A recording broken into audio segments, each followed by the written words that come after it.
По товарному производству на первый случай карася.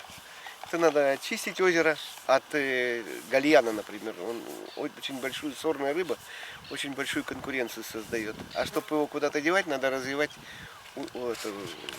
производство утиного мяса, скажем, поставлять в город. Можно создавать птичник большой. И где-то 80% товарного будет выхода за счет гальяна. Правильно? Только перед убоем за 10 дней надо обязательно переходить на комбикорм, чтобы не пахла рыба. Да? Ну и в последующем само заниматься рыборазведением на озере. Эта глубина позволяет 4 метра. Вплоть до того, что даже можно разводить пелить. Это научное обоснование на озеро уже дано, а получена сама работа. И только очистка нужна обязательно от ила. А ил применять как удобрение на поля. Очень большое содержание ила, поэтому...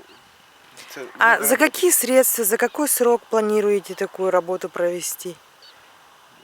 Очистка сама? Угу. Ну, это все должно быть параллельно, где-то в течение 5 лет. Угу. Параллельно, да. Потом все-таки провести сюда свет для того, чтобы подавать кислород, воздух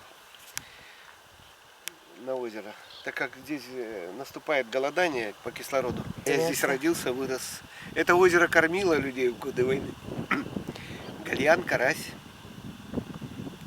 И рано весной, вот, пожалуйста, первая пища. Помните куюров? Вот здесь куюрили людей. Мы туда будем очищать и запускать в одну секцию карасей, в другую гальянов крупных. И, пожалуйста, рыбалка спортивная будет.